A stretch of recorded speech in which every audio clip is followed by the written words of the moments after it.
Mutant Chronicles. Fiction. The Apostle Insanity Trilogy. Volume 1. In Lunacy by William F. Wu.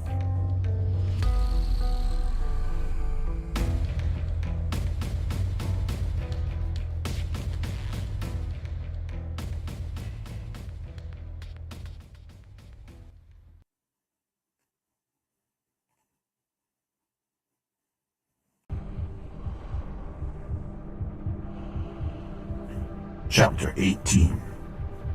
Rear assault! Yojimbo shouted, throwing himself to the floor of the tunnel. A strangely deep rumbling of machine gun fire thundered from out of the shadows, firing where he had just stood. Yojimbo fired his Wind Rider forward, at the same time getting a good look at the assailant, just entering the beam from his headlamp. The figure was huge, bulky with muscle, as well as tall, but crouching low in the tunnel and nearly filling it from side to side.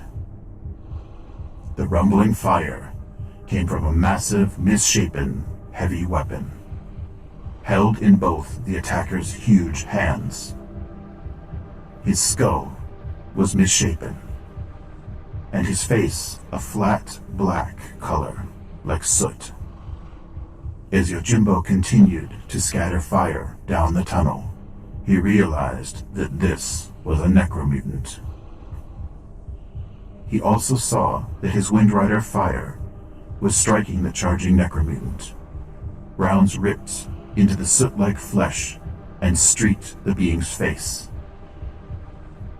The Necromutant flinched and momentarily halted, but did not fall, grimacing to show long, large teeth. Yojimbo knew he was trapped.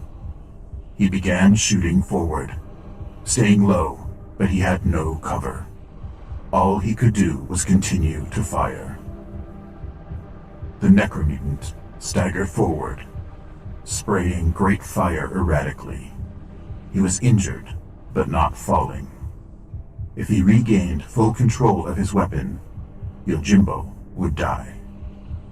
Suddenly, a stream of flame rushed out directly over Yojimbo, flaring down the tunnel. Under its protection, Yojimbo scrambled back, then around the safety of a corner. He took that moment to reload his Wind Rider. When Vic released the flame, the Necromutant had become a blazing heap on the floor of the tunnel. He reached down to grab Yojimbo's arm and lift him to his feet. Then Vic turned and motioned up the 4 tunnels. These tunnels are clear. The others have secured them to the next intersection. Come on. What happened? Yojimbo followed Vic up one of them, still catching his breath. Vic said nothing as they ran. In a moment, they reached a perpendicular tunnel that joined all 4 of the tunnels they had just taken. The squad was reunited. Report, said Yojimbo. We apparently forced them to change direction, said Faye. I'm not sure exactly why, though. Our own position didn't divert them. Yojimbo consulted his color map of the maze. Yes, I see. They heard us coming up from behind them and drew us into an area that was good for an ambush, especially from the rear. So, if they headed straight for the docking port from here, they would have hit a dead end. In order to reach them, they had to backtrack from this location. It's a maze, all right, said Klaus, frowning at his own computer. Good, said Skipper. We really did cause a deal. A bit of a delay. Maybe Lane and Pam have had a chance to beat them to the bottleneck, eh? We are near an access hatch to the level above us, said Yojimbo, still studying his map. Vic and Skipper, come up with me.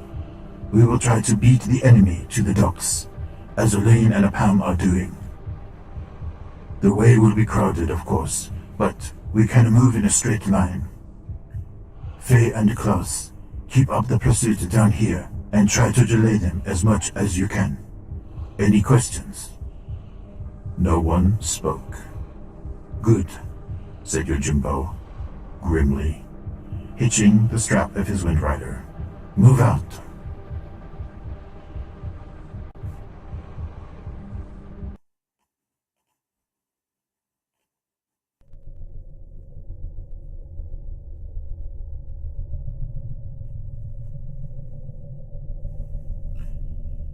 Near the docking ports, Lane found an access hatch and quickly led Pam down into the tunnels.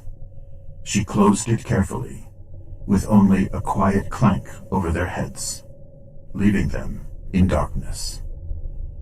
Lane stopped at the bottom of the ladder, his car 24 listening.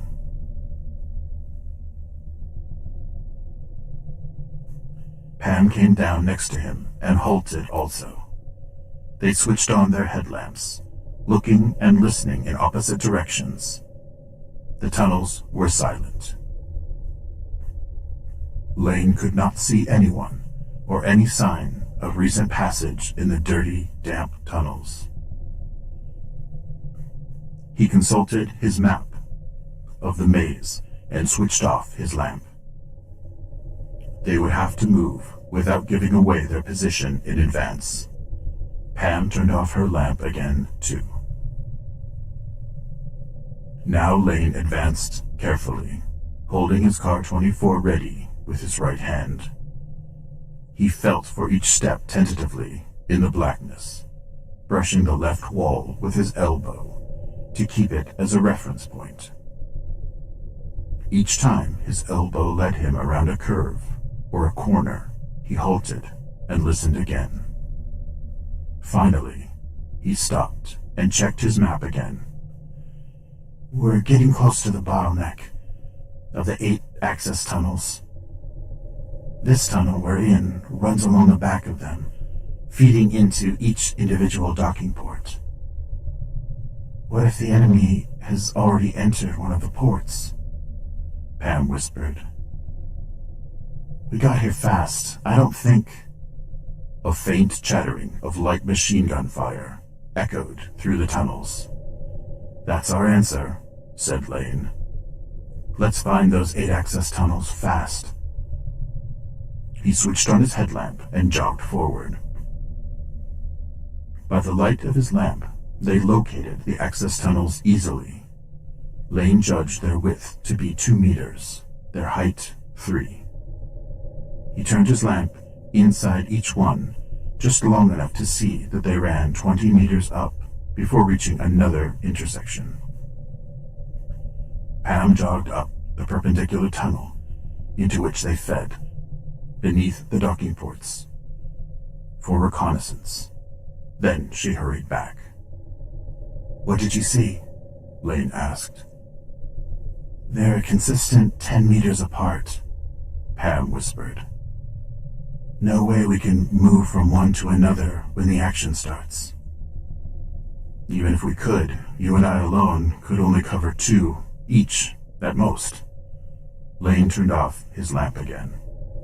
The intermittent firing, echoing toward them, was drawing closer. Got any ideas, Chung? No, not really. Lane looked at his computer map. If we move up to establish a different ambush, we get into a more complex part of the maze. The enemy could bypass us entirely, even by pure chance if not design. As Yojimbo said, this is the smallest bottleneck we have. All right, Pam shrugged. We can still move up and see if we can anticipate which tunnels they will use. Then we can fall back and take our positions. Yeah, but unless the rest of the team slows them down from behind, I don't see how we can stop the convoy. They may secure all 8 access tunnels just to be safe. If so, we can't do much alone. Lane hoisted his Car 24, then heard a faint metallic clank behind and above him, in the area from which they had just come. Instantly, Lane and Pam both moved around the corner, waiting. Depending on who had followed them, they could now be the ones caught in a crossfire. Neither of them made a sound as quiet footsteps scraped on the metal ladder leading down to the access hatch. Then Lane heard 3 pairs of footsteps moving toward them on the hard pavement. After several long moments, yellowish light jerkily leaked around the corner. "Sai," was the familiar voice, quietly, on Lane and Pam's belt computers. "Yojimbo here. Pam, Lane, report if you can hear me." Lane relaxed slightly, and spoke without bothering to use the belt computer. "Sai, Yojimbo. Straight ahead. Keep your voice down. Who's with you?" "Vic and the skipper." Yojimbo came around the last corner, his windrider forward. "Klaus and Faye are still in the tunnels, behind the enemy?" Lane asked. "Yes, sir. We are in time to cut them off." "We're in time," Lane said grimly. "But we have 8 tunnels, 10 meters apart. And 5 of us to block them," said Skipper. "I think we have a good chance." "Faye and Klaus should keep some of the pressure off of us," said Vic. "The enemy can't mass its entire attack on us while defending its own rear." "Did you find out how many of the enemy there are?" Pam asked. "If they have enough to rush all the tunnels at once and still hold Faye and Klaus, that's all they need." "We do not have an exact number," said Yojimbo, "but we did not hear a lot of footsteps." "I would guess we face fewer than 10 by now," said Vic. "We've taken out 3. "I agree," said Skipper. "More than 10 would make more noise than they've made." The chattering of light machine gun fire, answered by single shots, sounded closer than before. "From what I saw, our light machine guns may not stop a Necromutant," said Yojimbo. "Vince's incinerator may be our only effective weapon against them." "Are there some Necromutants?" Lane asked. "I killed one back there," said Vic. "We don't know if there are more." "That one carried a weapon with a very distinctive sound," said Yojimbo. "I haven't heard it again." "What are hitting the Mystic?" Klaus asked. "When we ambush the enemy, we won't be able to pick and choose our targets. What about hitting the Mystic?" "We will have to hope the enemies keep him safe," said Yojimbo. "He means something to them. That is really our only hope of avoiding him." "We better take positions and shut up," said Pam quietly. "They're coming closer every minute." Penyon crept slowly through the dark tunnel, holding the arm of Honorus. He shared the praise from Ragathol with Halala for apprehending the Mystic. Now, as the junior heretic in Ragathol's cell, he escorted Honorus through the tunnels in the very center of the squad, conveying the Mystic toward the docking ports. Ahead of them, Halala and another more powerful heretic picked their route forward into the darkness. A Necromutant followed them. A second Necromutant followed immediately behind Penyon and Honoris. Another powerful heretic, Liebeck, brought up the rear, shooting sometimes into the tunnels behind them. Honoris did not resist exactly, but neither did he cooperate. Penyon had to pull on his arm, sometimes jerking him to make him move. Sometimes, when they passed the intersecting tunnel, the mystic would try to turn and wander into it. Other times, when the convoy turned a corner, Honoris would try to walk straight. Then, for no apparent reason, the mystic would do exactly what Penyon wanted for a while. Penyon was convinced that Honoris did not know where he was or what was happening around him. The mystic was much too calm and placid to have realized that he had been kidnapped.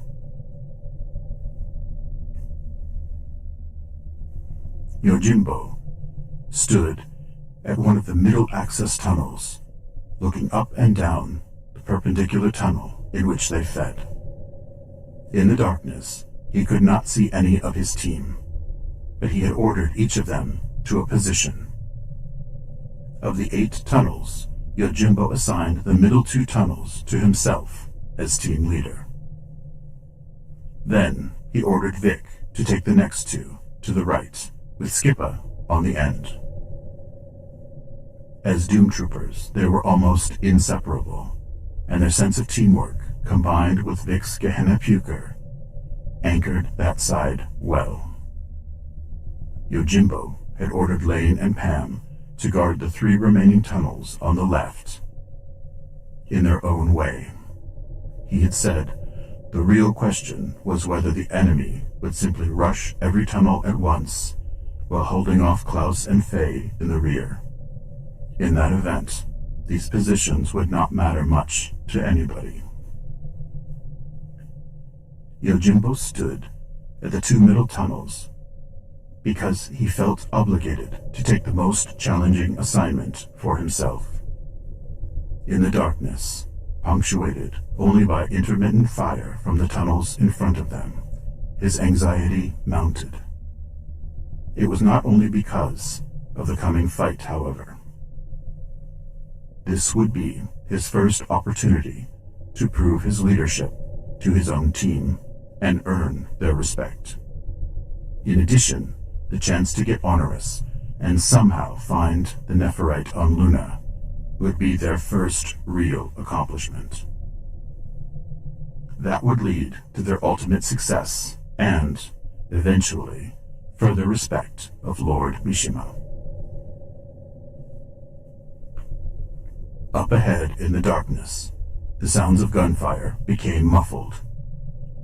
Yojimbo hesitated, wondering if Faye and Klaus had diverted the enemy's direction.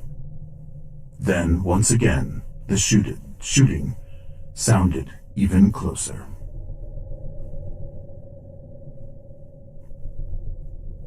Lane stood at the tunnel on the far left. He and Pam had chosen to leave the tunnel to his immediate right unguarded. She had taken a position at the next tunnel up, adjacent to the 2 middle tunnels Yojimbo had assigned himself. Lane and Pam had agreed that they could cover their 3 tunnels best by sharing the empty one between them.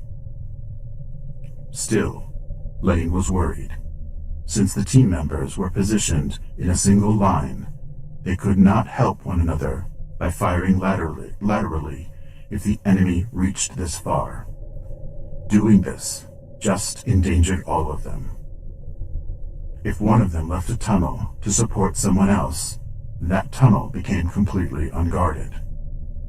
As Lane saw the situation, their only chance was to pour fire up the tunnels and fall back up the access hatch if necessary, leaving the enemy to use other access hatches and possibly outflank them that way. Suddenly, the sound of footsteps became much clearer. Lane knew the enemy had just turned the final corner before entering the access tunnels. The echoes came down the tunnel in front of him, but of course, that did not mean the enemy would choose this one. He tensed, waiting. Scuffling footsteps on the tunnel floor suddenly entered the tunnel Pam was guarding. Like the experienced veteran she was, she waited while the footsteps came well into the tunnel before revealing herself. Otherwise, the enemy would simply withdraw from the far end safely again. Abruptly, Pam fired her Car-24 up the tunnel. As the chattering of her weapon announced her presence, the repeating flashes from the end of her barrel illuminated her face, her bouncing short blonde hair, and the walls around her. Shouts of surprise echoed through the tunnels from the enemy. Then, before the enemy could return fire, she swung back around the corner again. However, only side-on fire snapped down her tunnel. None of the other Team Yojimbo members revealed themselves. Lane noted with satisfaction. They were all seasoned veterans who understood that the ambush depended on maintaining as much secrecy and surprise as possible. Lane prepared for an enemy advance down his own tunnel. Now enemy fire roared back in the tunnel on his far left. Not just sidearm fire as before, but a thundering, heavy machine gun. At this distance, Lane could not tell exactly which tunnel was being attacked. He supposed he was hearing the distinctive sound Yojimbo had mentioned earlier. Meanwhile, Pam crouched, leaning her Car-24 around the corner and firing back, without exposing herself to return fire. Lane realized that no one had come down his tunnel yet. He had no idea if they were going to use it. If so, he should remain where he was. If not, he could rush the tunnel and catch the enemy in either the rear or the flank. He remembered that the tunnel ran 20 meters before reaching a corner he could use for cover. If he began his rush and the enemy turned the corner just ahead of him, he would be trapped with no cover and no backup. It was a very high-reward, high-risk move.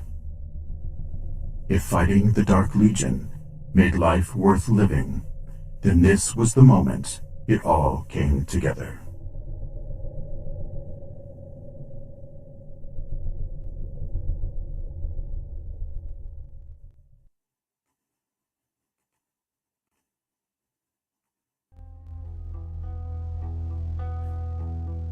Mutant Chronicles. Fiction. The Apostle of Insanity Trilogy. Volume 1. In Lunacy by William F. Wu. Chapter 18. End.